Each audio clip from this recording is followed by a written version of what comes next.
Hello everyone. Welcome back to STS, 사이언스, 테크놀로지, 이코노미, 스트래티지 등을 고민하는 곳입니다. 이번 주에 글로벌 빅 이벤트가 제가 보기에는 일본 히로시마에서 열리는 G7 서밋인 것 같습니다.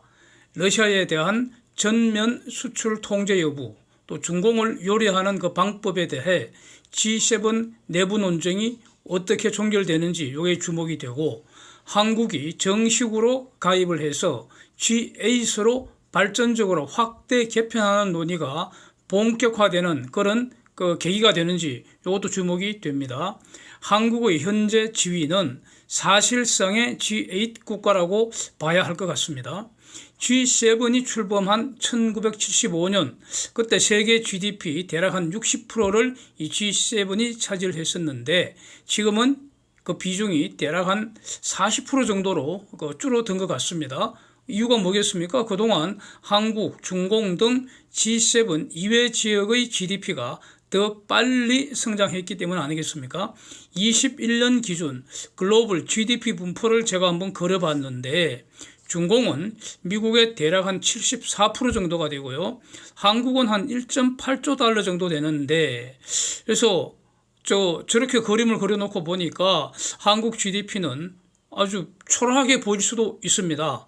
그런데 74년에는 한국 GDP 불과 195억 달러에 불과해서 어디 가서 명함도 내밀지 못할 정도였는데, 지금은 21년 기준 글로벌 딱 10등입니다. 10등. 그래서 이제는 한국이 명함을 주면은 상대방이 고맙다 하죠. 그리고 뿐만 아니라 명함 달라고 이게 요청도 받는다는 겁니다. 이탈리아, 캐나다, 브라질, 한국 이들 국가들 간의 GDP 순위는 사실 언제든지 변할 수 있다고 생각됩니다. 한국이 잘 하면은 이탈리아 제낄 수 있을 것 같습니다. 그래서 캐나다나 브라질하고는 경쟁할 상황이 아닌 것 같고요. 이탈리아를 제끼는 게 가능하지 않겠나 저는 이렇게 생각되는데, 그래서 한국인 지금 단기적으로는 이제 경제적으로 지금 어렵습니다. 단기적으로는 어려운데, 그러나 지금 이럴수록 이 장기적인 전략적 포석을 잘 두어서, 그래서 멀지 않은 장래에 이탈리아 추월하는 것을 구체적 목표로 잡아야 하지 않을까, 저는 이런 생각을 갖고 있습니다. 그런데 지금 이제 이 글로벌 시장 판도가 요동칠 것 같지 않습니까?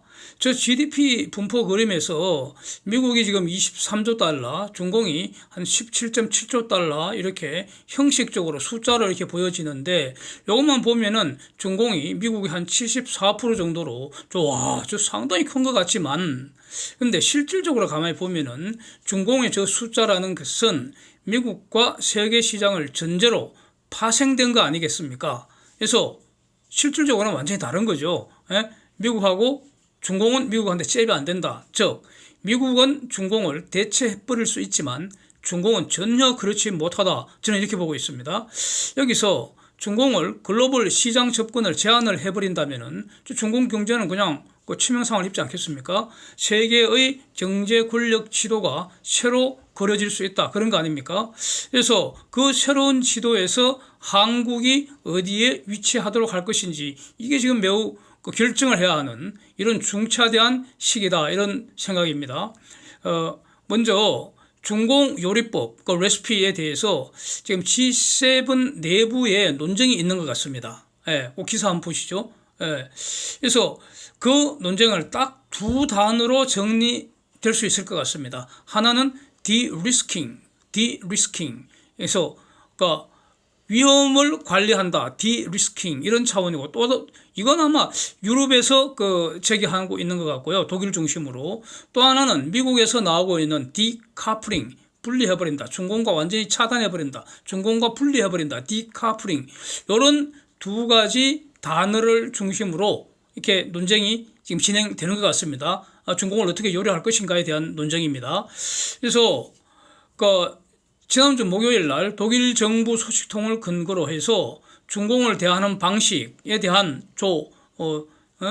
디리스킹과 디카플링이 이제 기사로 하나 보도가 되는 거죠. 이거 아주 재밌게 봤습니다. 관련되는 기사가 굉장히 많이 있는데, 일단 하나만 딱 보면은 독일 쪽에서 나온 의견은 서방이 중공을 대하는 전략의 기초는 not decoupling, but de-risking, 즉 디카플링 전략을 취해서는 안 되고 디리스킹 전략을 취해야 한다. 이렇게 독일 쪽에서 의견이 나왔다는 겁니다. 이 말은 반중공 동맹을 결성할 게 아니라 중공이 지금 세계 시장에서 영향을 미치려고 하는 그 방식이 1대1로 방식이라고 할 수 있는데 저 중공이 1대1로를 대체할 수 있는 더 좋은 프로젝트를 서방이 진전시키자.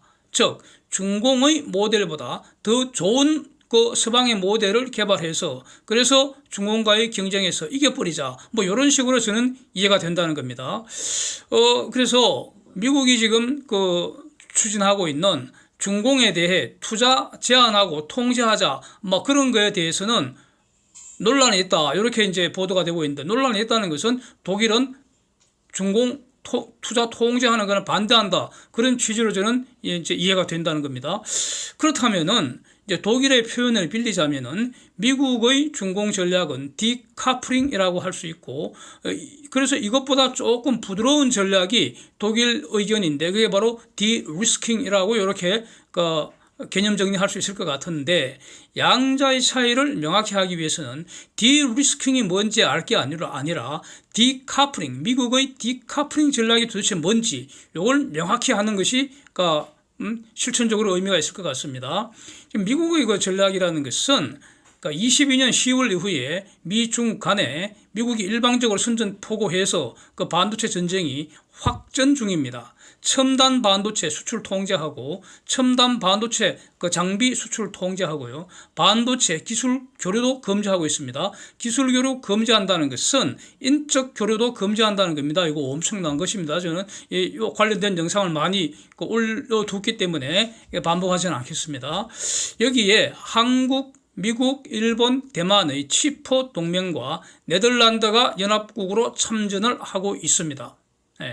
근데 이거 더해서 바이든 대통령이 행정명령으로 중공에 대한 투자 제한 조치 준비한다. 이런 보도 쭉 이어지고 있었는데 이런 영상도 이전에 한번 다루었었죠. 근데 이것보다 훨씬 더 강력한 아예 행정명령이 아니라 법을 준비하고 있다는 거 아닙니까? 미 상원의 민주당, 상원이 다수당이니까 그게 민주당의 원내대표인 척 슈머가 중공경쟁법 2.0 이걸 제안을 했다는 거 아닙니까? 하원에 대해서 초당적 지지를 부탁한다. 이런 식으로 이것도 이전에 영상에서 본 바가 있습니다. 요거 골자는 4개 아니었습니까? 중공에 대한 모든 첨단 기술 차단하겠다. 모든 첨단 기술입니다. 반도체 칩 액트보다 훨씬 더 강력합니다. 그 다음 두 번째로는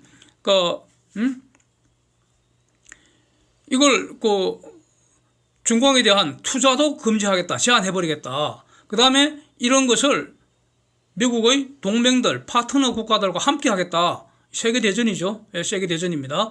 그 다음에 또 네 번째로 중공이 대만 건드리면은 미국이 보고 있지 않을 거다. 이런 겁니다. 완전히 이거는 중공 보고 항복하라는 겁니다. 부숴버리겠다는 뜻으로 이제 이해가 되는데 그런데 여기서 하원 다수당인 공화당 원내대표 메카시 이 사람도 엄청난 상상 이상의 중공 강경론자인 것 같습니다. 우여곡절 끝에 원내대표 여러 번 투표해서 당선이 됐는데 그 일성이 하원에 초당적으로 중공 특별위원회 만들어서 뭘 하겠느냐? 중공에 공산당 부사부겠다. 중공에 뺏긴 일자리 찾아오겠다 이랬습니다. 중공에 뺏긴 일자리 찾아온다는 말은 중공 경제 부수겠다는 말과 같은 뜻입니다. 그 다음에 우한 바이러스 손해배상 받아내겠다 이렇게 그게 메카시 제1성이었습니다. 그러니까 초당적인 중공경쟁법이 하반기에 모습을 드러낼 가능성이 높지 않겠나. 이거 주목해야 되지 않겠나 싶고요. 그래서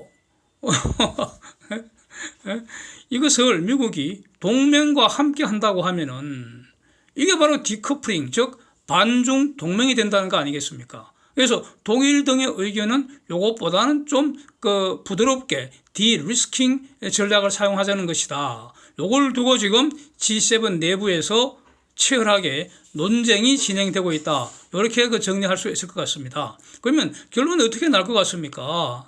독일 의견이 G7 어떤 방향을 결정하겠습니까? 예, 결국 결론은 독일의 의견을 적절하게 반영을 해서 디커플링 전략이 수립되지 않겠나. 그러면은 적당하게 그 속도 조절하지 않겠나. 이 디커플링 전략을 속도 조절하지 않겠나. 이렇게 봐야 되지 않겠습니까? 디리스킹 전략이라는 것은 제가 보기에는 지금까지 했던 것으로 그 효과 없었던 것으로 이미 판명 난 것으로 보이고요. 그리고 그 독일의 어떤 그런 의견이라는 것은 중공에 대한 강력 대응할 게 아니라 지금까지 했던 것처럼 좀 두리뭉실하게 부드럽게 해오던 거 조금 더 강화하자 이런 뜻으로 미지근한 그런 전략으로 보이는데 미국이 그거 제대로 수용할 가능성은 제가 보기에는 0으로 보입니다. 그러니까 결국 미국은 독일 의견을 한편 수용을 해주면서 또 한편으로는 독일을 설득을 해서 그래서 주도적으로 미국의 디카플링 전략으로 결론나지 않겠나 이렇게 싶습니다. 그 다음에 이제 그 중공 그 대응이 이제 있을 텐데 가령 뭐 브릭스라고 해서 브라질, 러시아, 인도, 남아공, 중공 이렇게 좀 친하게 지내는 것처럼 알려졌는데 저 중에서 브라질이 이제 중공과 긴밀해지고 있는 것 같은데 최근에 근데 사실 브라질하고 남아공은 남반구에 뚝뚝 떨어져 있습니다. 여기저기 뚝뚝 떨어져 있고요. 어차피 저들 경제 규모 또는 경제 구조 이런 거 경제 규모나 경제 구조 지금 GDP 경제 규모는 그 한국보다 브라질 약간 더 높지 않습니까?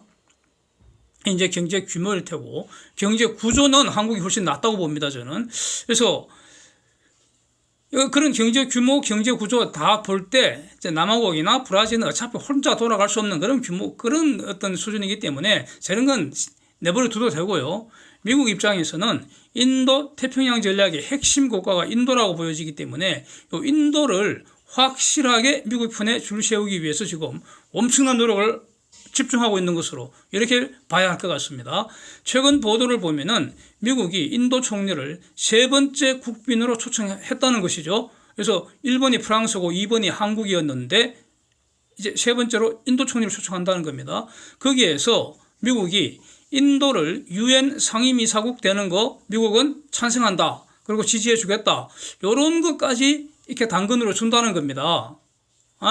대신 어정쩡하게 중간에 줄 서지 말고 확실하게 우리 편으로 서라. 중간은 없다. 뭐 이런 거를 이제 그 얘기를 하지 않겠나 싶습니다. 대가가 그거 아닙니까? 그래서 마치 소련을 부술 때 중공 활용한 것처럼 이제 중공 부술 때 인도 활용할 수 있을지 이걸 주목을 해야 되지 않겠습니까?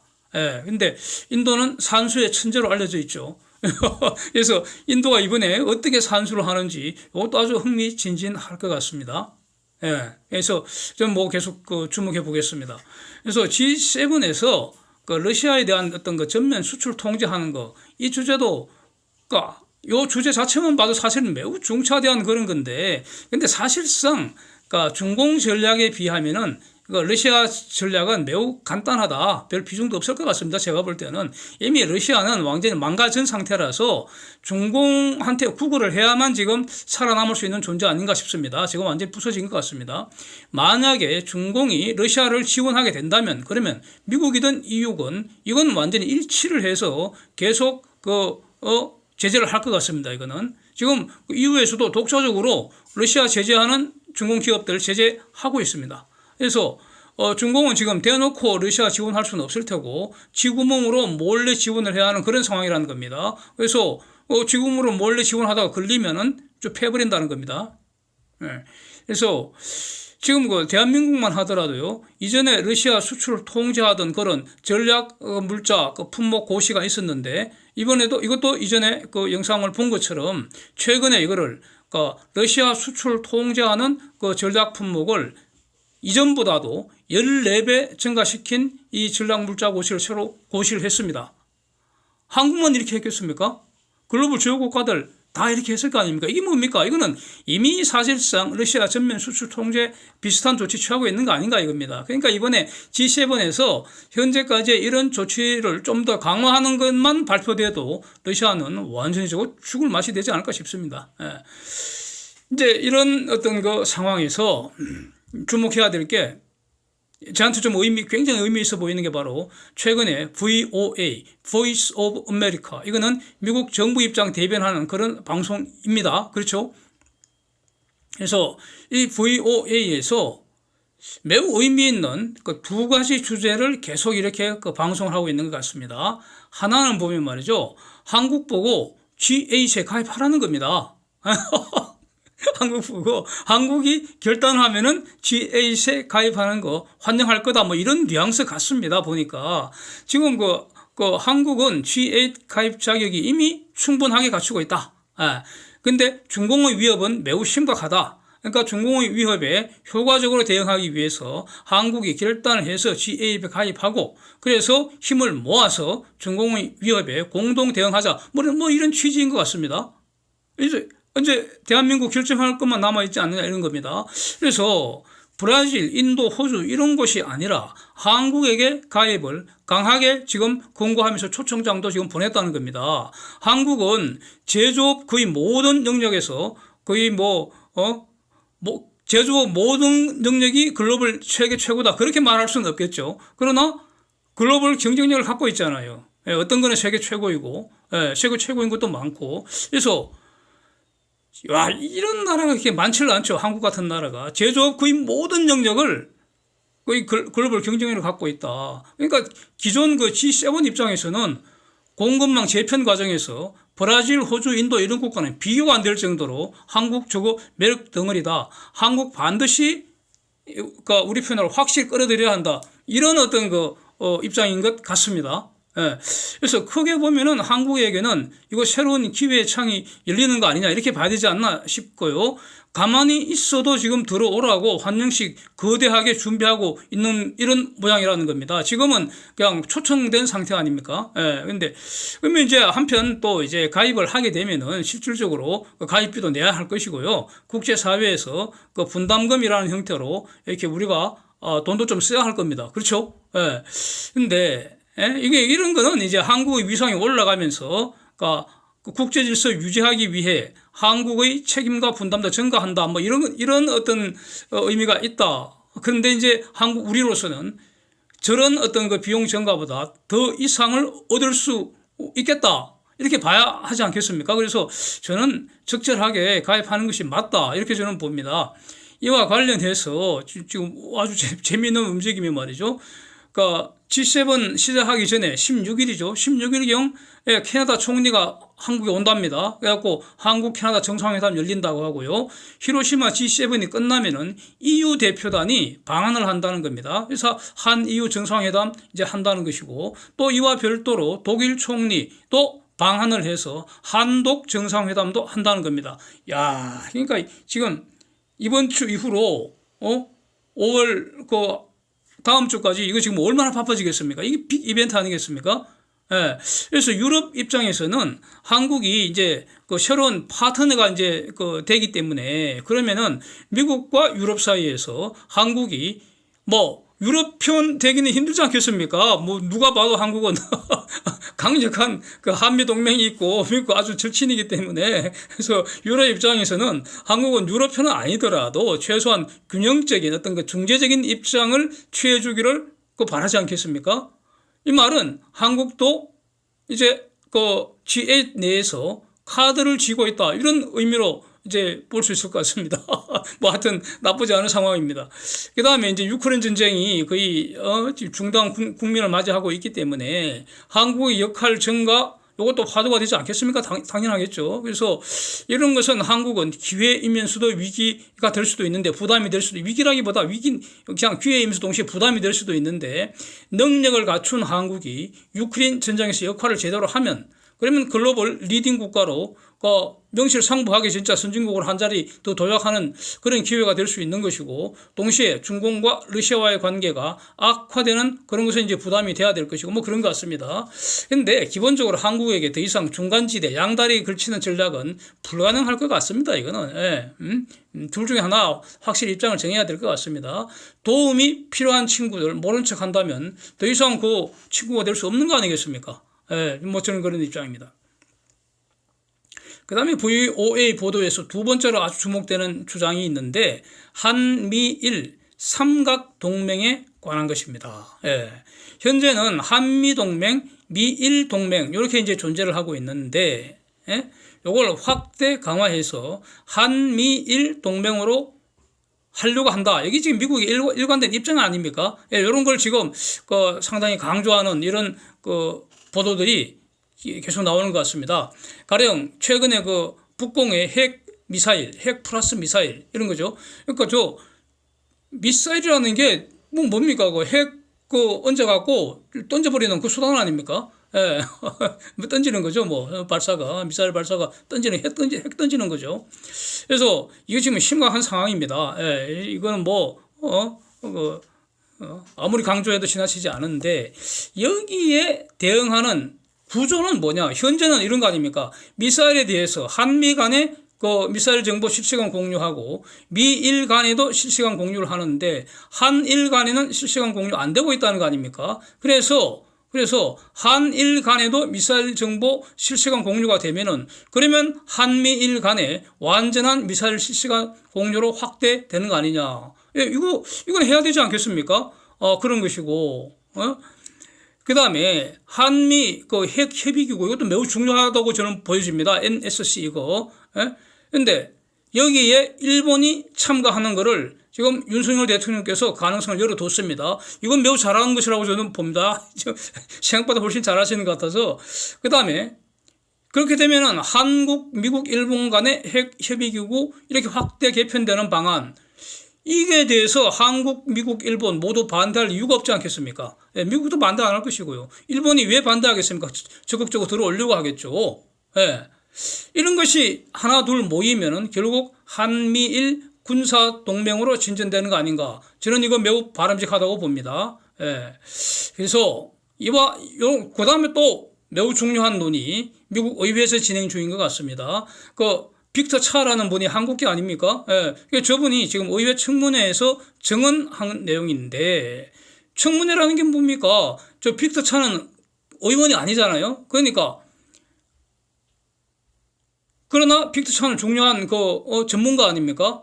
관련 분야에. 그러니까 의회가 전문가의 전문적 의견을 듣는 게 그게 바로 청문회 아닙니까? 히어링 프로세스 아닙니까?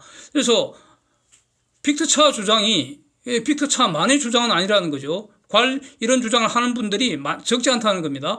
만약에 중공이나 러시아 등이 한국 또는 일본에게 경제적 보복을 만약에 한다면, 가령 한국이 사드 배치 결정을 할 때 중공이 한국에게 경제 보복을 했었죠. 예. 이런 비슷하게 만약에 이런 경우가 앞으로 또 발생한다면, 그러니까 한국이 가령 유크레인 지원에 대해서 좀 더 전향적인 자세를 취한다거나 G8에 가입을 해서 대중공 전선에 중요한 역할을 한다든가 이런 거 이렇게 했을 때 중공이 한국에 대해서 경제 보복을 한다면은, 이때 한국이 홀로 대응하는 것이 아니라 한국에 대한 경제적 공격은 미국과 일본에 대한 경제적 공격과 동일시해서 한국, 미국, 일본이 3국이 하나처럼 보복하게 하자, 이겁니다. 이런 제안을 했다는 겁니다. 이거는 아시아판 경제적 나사 비슷한 전략 아닙니까? 나사가 뭡니까? 나사의 정신이 뭡니까? 일부에 대한 공격은 전부에 대한 공격으로 간주해서 즉각적으로 자동적으로 전부가 하나가 되어 반격한다, 이거 아닙니까? 그래서 이런 거를 명확하게 선언을 하면은 감히 중공 따위가 경제적 보복은 꿈도 꾸지 못하게 이게 되는 거 아니냐. 그래서 아예 사전에 쐐기를 박아버린다, 이런 전략으로 이해가 됩니다. 바람직하지 않습니까? 예. 1909년 10월 26일이네요. 10월 26일. 예. 안중근 장군이 이토 히로부미 저격을 했습니다. 그래서 일본 제국주의 심장을 저격해서 사살했다. 그래서 매우 통쾌한 일이고요. 속이 후련하지 않습니까? 안중근 장군께 너무나 감사하고요. 박수 아주 힘차게 칩니다. 그래서 보시는 글, 미국 헌신 군인 본분이라는 저거는 안중근 장군 그 휘호이지 않습니까? 여순 감옥에서 친필 작성해갖고 당시 교도관에게 사형 집행전에 선물을 했다는 것이죠. 그래서 그 교도관 가족이 계속 보관하고 있다가 1979년 한국에 돌려줬다는 겁니다. 이 모든 그 사정을 쭉 설명을 해주고요. 그 교도관하고 안중근 사이에 있었던 그런 그 인간적인 교류 관계도 쭉 설명을 해줬다는 거죠. 그래서 현재 안중근 그 장군 기념관에 있다는 것인데, 제가 그 영웅이라는 뮤지컬 영화 마지막 장면이 아주 인상 깊게 남아 있습니다. 저 영화가 지금은 넷플릭스에서 무료로 누구나 볼 수 있습니다. 안 보신 분들 꼭 보시면 좋을 것 같습니다. 저거 상당히 감동적인 영화입니다. 뮤지컬 영화입니다. 마지막 장면에서 안중근 장군이 말씀이 있습니다. 일본은 조선의 이웃이다. 일본 국민한테 자기는 개인 감정 없다. 그러나 침략의 원흉인 일본 제국주의를 내가 심판한 것이다. 이렇게 말을 했습니다. 맞는 말이지 않습니까?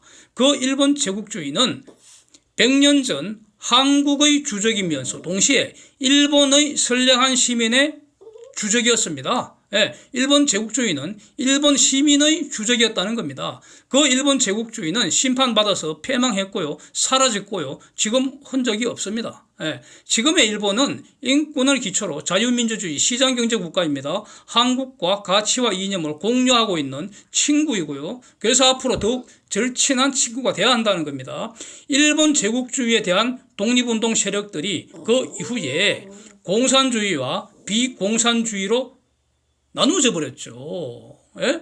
해방 이후 특히 1950년 북공의 남침 전쟁 이후로 지금까지는 73년 이상 북공, 중공, 러시아는 인권과 자유민주주의, 시장경제를 부수는 세력이기 때문에 저 북공, 중공, 러시아는 한국의 현재의 주적이라는 점, 이거를 다시 한번 정리하고 싶습니다. Thanks for watching. See you next.